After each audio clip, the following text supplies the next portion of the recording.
Any questions before I talk about the stuff on the board?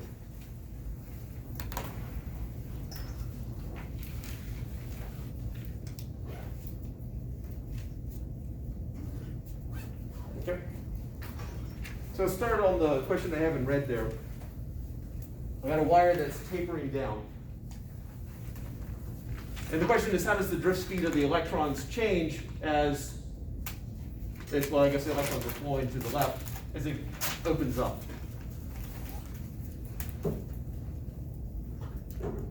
So I guess your two choices are it speeds up, slows down, or stays the same. Gut feeling. Slows down. Anyone else with a gut feeling? That makes sense. Does it have anything to do with like current flowing from high potential to low potential?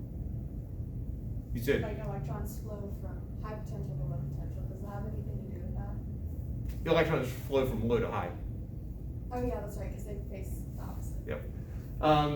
That would explain why it's opposite the direction of current, but not the main principle involved here for why it would slow down, speed up, or stay the same.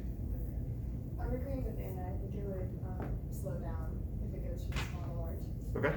Anyone else? Could you, what is it, so it's. So we basically have wire, a section of wire, and the wire gets skinnier. Okay. Oh, wait. I'm gonna say it speeds up. Was the question so going this way or The this electrons, way? the question is about the speed of the electrons. The electrons are going this Okay. way. Yeah. You can disagree. You should disagree. Be more I'm fun. just gonna disagree to disagree, and I don't really have a huge basis to support my claim. Just that Anna said something Just different. Anna said something different, You and just want to spike. and this is to spite Anna. Okay. You want to put Alright. points on it? This is your own point. This is unrelated to Dr. Yeah, these are not my points. These are between. So Separate we have an points. even Okay. playing field. Sure. Fair. Let me think about this for just a second and see if I can All have right. it. So while he's thinking about whether to bet these magical points, anyone else have a gut feeling one way or the other? Stay the same. Stay the same? Yeah, stay the same. Do you have a reason why it would stay the same? I don't remember why. I saw a video about something about drift speed. Okay. I forgot stays the same was an option. I'm not willing to bet points on this, sorry. You sound This is not- uncertain enough. I think it'd be So unwise to are you bet. sticking with it speeds up, or are you going to back Freddy up and go with it stays the I'm same? backing my boy Freddy up. All right. So we got 2 against 2. So we got 3 voices who have not yet opined. Come on, Mackenzie, speak up. Be bold. Be wrong. It's fine. Anna, so, Any particular reason? Because it's because it just seems like since it's more pace, like slow down. right. You got Zach and Wesley. I don't think you two have chimed in yet. Yeah, I'm going with that, man. You're going with No. what? I'm going with the hat, man. Not everybody. You know, I'm going speeds up, not stays the same. Sorry, Freddy. Going speeds up. And Wesley before. Speeds up, yes sir. I feel like these last ones are just sort of random here, but yeah. Brooke? This is a little bit of an unrelated question, but is there like a unit for drift? Not a unit. Is there a symbol for drift speed? V with a lowercase v for speed, and then a subscript d for drift. It'd be Okay. units of would be meters per second. Because I'm looking at my notes and I have this formula that's like capital N is equal to lowercase n, and then V with like the 2. But that has to Oh, do with that's volume. That's volume. That v, lowercase n is capital N divided by volume, so that's a capital V. Oh, okay. Sorry, I cut you off. I think I jumped into what I thought you were talking about. No, yeah, it's good. I think I get it. I was just trying to see if that was related to drift speed. Yeah, it's related. We have a bunch of stuff over here. Because last time we basically derived this, this was part through our derivation of Ohm's law, but it's the amount of charges that pass by a particular point in a certain amount of time. And the amount of charge would just be the charge of the mobile charge carrier times however many charge carriers we have, which would be the charge carrier density times the volume. And then volume is just area times delta x, which is the distance that it went through, and delta x over delta t is your drift speed. What is delta T? Sorry, ask again? What's delta T? Is that That's time. this time? Okay. Yeah, it's how much time, because ideally, you're looking at some point there and you're counting, you're seeing how much charge passes by within a certain time frame. Okay. It is strange that it's multiplied by area. It's not divided by area. It seems like intuitively, if there's more space, then the electrons have more space to bounce around, and it would take longer, but looking at the formula, that is kind of suspicious. Yeah, I was thinking that too. That's Oh, why I was I don't know. I don't Whatever, know. just tell us what it Yeah, is. I gotta know the answer now. Tell us, Dr. Fox, we're dying to know.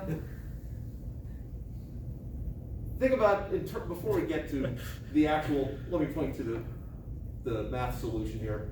Think about you're driving along and it's one lane and then suddenly it opens up to 2 lanes.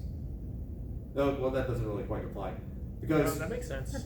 That's why traffic can move faster. Where is it? Sorry. yeah, the analogy breaks down. Think about it more this way. All right, so you're going from 2 lanes down to 1 lane. And typically in regular day life, we all slow down. But if we think about, I got some point on the road when it's still 2 lanes and I count the number of cars going by per second. If I want to maintain that in the shorter space and the smaller space, when it's now down to just 1 lane, what would the cars have to do to get the same number of cars per unit time? They would have to speed up. Speed up. It would have to.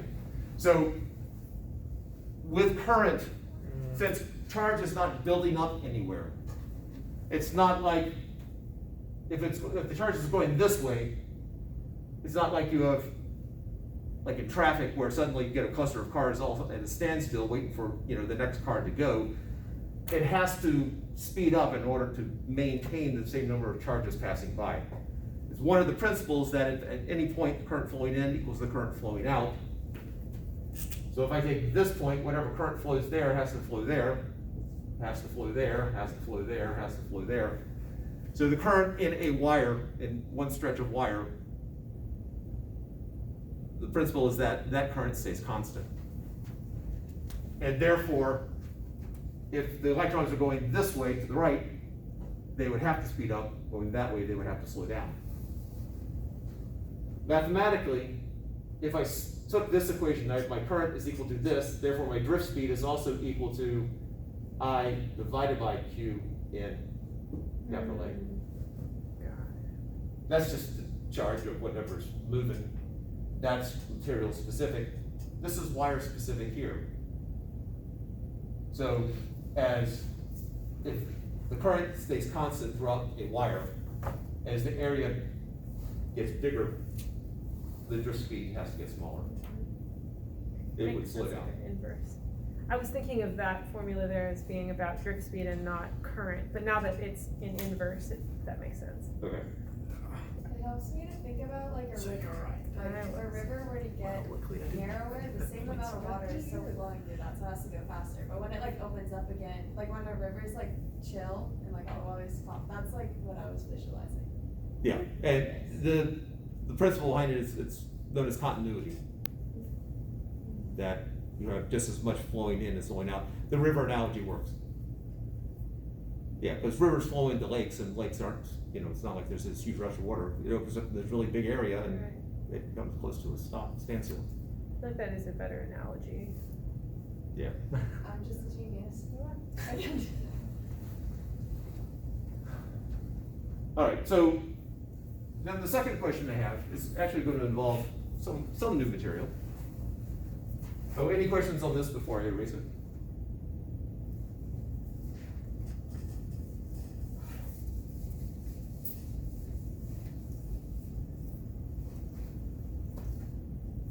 All right, so now I have 2 wires, so the different lengths. So typically we don't care about the length of wires or the length that I draw them. We are going to care this time. If you look at the formula for resistance, it is this resistivity, which is material specific, times the length of the wire divided by the cross-sectional area of the wire. And this is one of the things we derived right near the end of class on Monday. So if I have two wires, one's twice as long as the other, but the wires are the same material, everything's the same except for one's twice as long as the other. Which wire would have more resistance? Longer wire? Yeah, okay. Matter of fact, if it's twice as long, it'd have twice the resistance. So I now hook them up to some power supply here. And it doesn't really matter what it is, but it's the same, so it'll just say 10 volts to 10 volts. The wires are going to heat up. This seems new to you, actually there are a couple labs where the wires will heat up. So in the instructions I say, make sure you turn the power supply off when you can, because otherwise the wires will heat up, it'll change the resistance, and it's a different problem you're working on.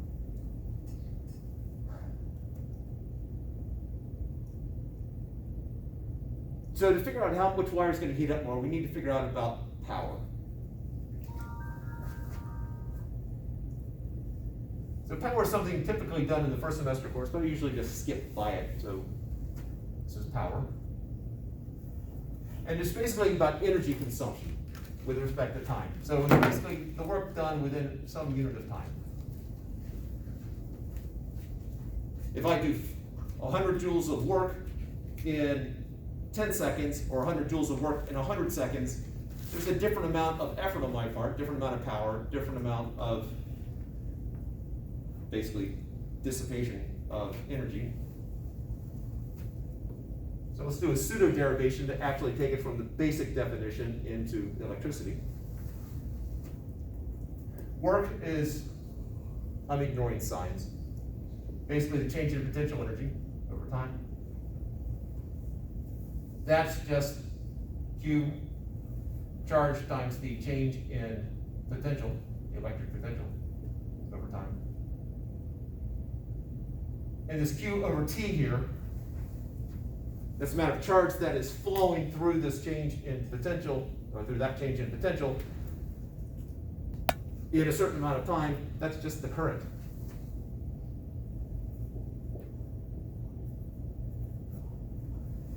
So we end up with this idea of power, or the rate at which energy is being used, as just the current times the voltage.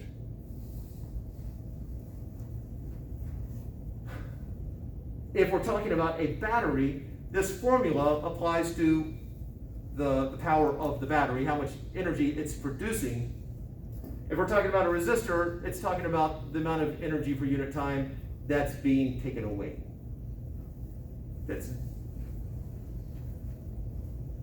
Because if I have a system, if I have a circuit here with a power supply and a resistor, the symbol for a resistor,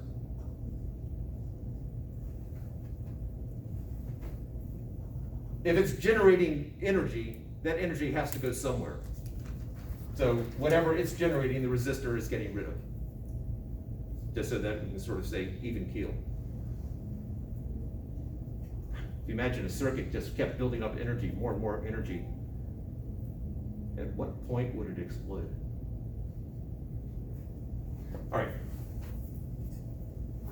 Again, going back to all physics leads to weapons. Except it doesn't do that, so that's a weapon that would work. Now, since we're talking about resistance here in the wires, we need to let's expand this a little bit more.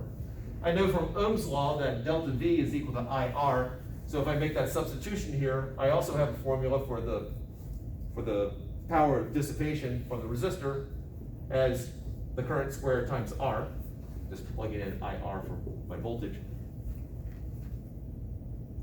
Or manipulating this slightly, current is equal to voltage divided by resistance. So if I plug that into my first equation there, so plugging in delta V over R for that, I get delta V squared over R. So I have three formulas which will tell me basically the rate at which it is losing energy.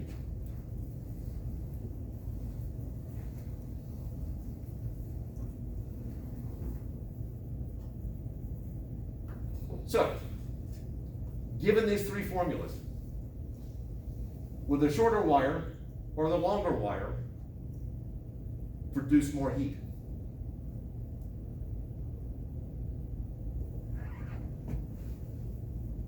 Voltage is the same for both wires. Resistance for the longer wire is twice that of the shorter wire.